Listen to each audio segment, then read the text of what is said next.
한국지방행정연구원이 고품질의 연구 성과를 국민 여러분 가까이 전합니다.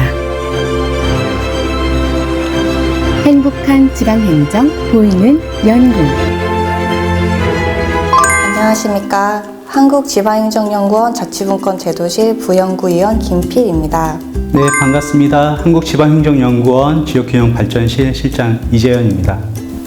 네, 이재현 실장님 반갑습니다. 네, 반갑습니다. 네, 저희 지방행정연구원에 또 조직 개편이 있다라는 뉴스가 있던데 네. 또 이 인구 감소 과제와도 좀 연관이 있다고 들었습니다. 이 인구 감소 지역을 지원할 수 있는 법적 근거가 작년 6월 10일 인구감소 지역 지원 특별법이 제정이 됐어요. 내년 1월 1일부터 시행을 하게 되는데 이 안에는 이런 인구감소 지역 지원을 위한 센터를 운영할 수 있는 조항이 있습니다. 우리 한국지방행정연구원 내에 인구감소 지역 지원 법적 센터를 설치할 수 있는 근거를 마련을 해서요. 이게 무리하지 않는 한 내년 1월 1일부터는 법정 센터가 우리 연구원 내에서 설치를 해서 전국에 있는 인구감소 지역을 지원할 수 있는 그런 역할을 하지 않을까 싶습니다. 저는 이제 지방행정연구원에 입사하고 나서 이 지방행정연구원 법이 사회과학 연구기관 중에서도 굉장히 초기에 만들어진 법이라는 걸 듣고 되게 뿌듯함을 느꼈었는데 이제 법정센터까지 만들어진다니 정말 자랑스럽습니다. 실장님께서 이제 또 막중한 책임을 가지고 연구센터를 이끌으셔야 되지 않을까 싶습니다.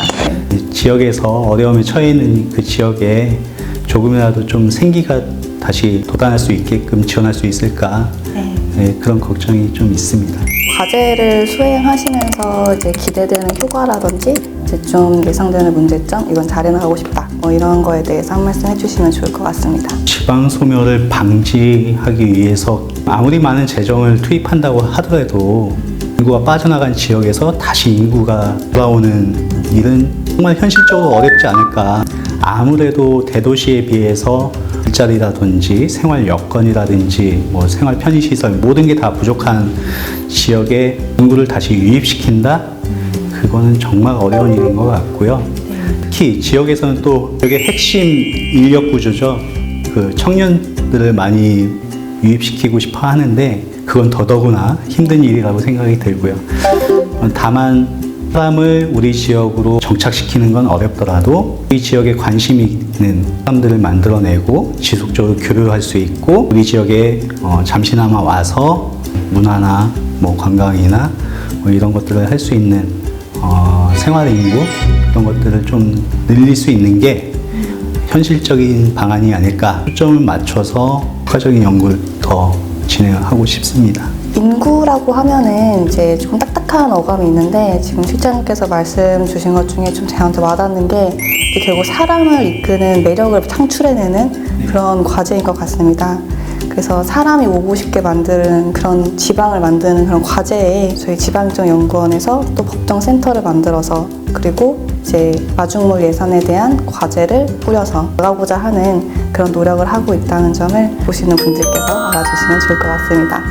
그래서 이 인구 감소 정책이 기존의 저출산 고령화 사회에서 어떤 출산율을 높이는 그런 정책들을 추진해 왔는데 대도시에는 맞을 수 있을 것 같아요. 하지만 지역에서 발생되고 있는 인구 감소는 인구가 빠져나가는 거거든요.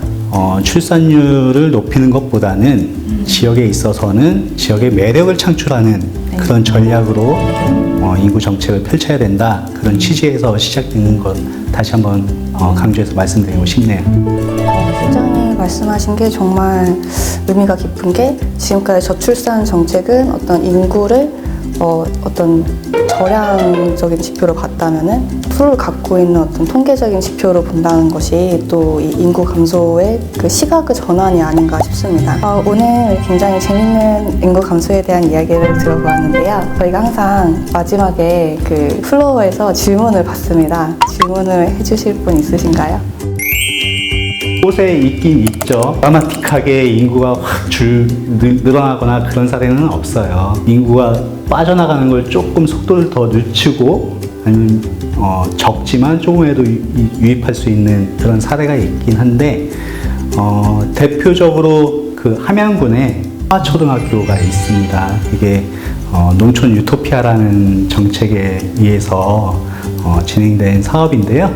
서하초등학교가 폐교 위기에 직면한 학교였어요. 그래서 거기 주민분들하고 그 지역에 있는 기관들하고 같이 협업을 해서 아이들을 모시는 그런 프로젝트를 진행을 합니다. 아이만 오게끔 할 수는 없잖아요. 특히 초등학생이니까 부모가 같이 동반 이주를 해야 되는데 그러기 위해서는 부모님의 직장이 필요할 것이고 이주해온 가족들의 어떤 삶터인 거주 공간이 필요할 것이고 LH에서는 임대주택을 저렴하게 제공을 해서 가족이 거주할 수 있는 공간을 제공을 해줬고요. 한군에 에디슨 모터스라는 전기차 회사가 거기에 있습니다.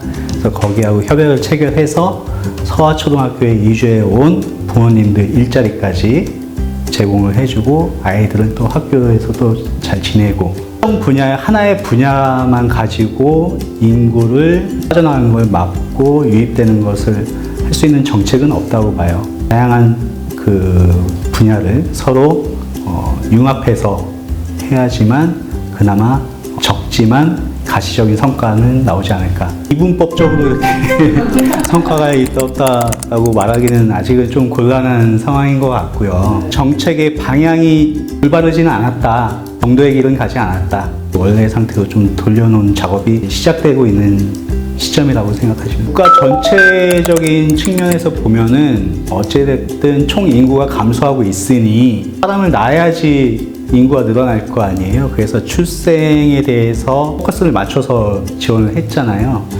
근데 이걸 지역마다 바라보면 출산율도 물론 중요하지만 그게 전부가 아니거든요. 지역에서 보시면 출산율이 오히려 훨씬 더 높아요. 지방에서는. 다만 문제가 되는 것은 애를 낳을 수 있는 세대가 거의 없어요. 매우 적다는 거죠. 더 출산율은 높지만 애를 낳을 수 있는 부부가 적기 때문에 인구가 감소하는 것이고 그들이 더 생활할 수 있는 삶의 질이 조금 더 여유롭고 경제 여건을 좀 개선해주고 보육이나 교육 환경을 좀 더 개선해주고 그런 부분이 더 필요하다는 거죠. 전체적으로 봤을 때는 출생률이 바람직한 방향일 수는 있으나 지역적인 측면에 봤을 때는 출생률만 가지고서는 해결할 수는 없다.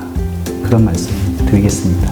네, 오늘 지역균형발전실 이재현 실장님을 모시고 지방행정연구원에서 진행하고 있는 인구감소 과제 그리고 이제 곧 새로 조직 개편으로 설립될 인구감소 대응센터에 대해서 알아보았습니다. 감사합니다.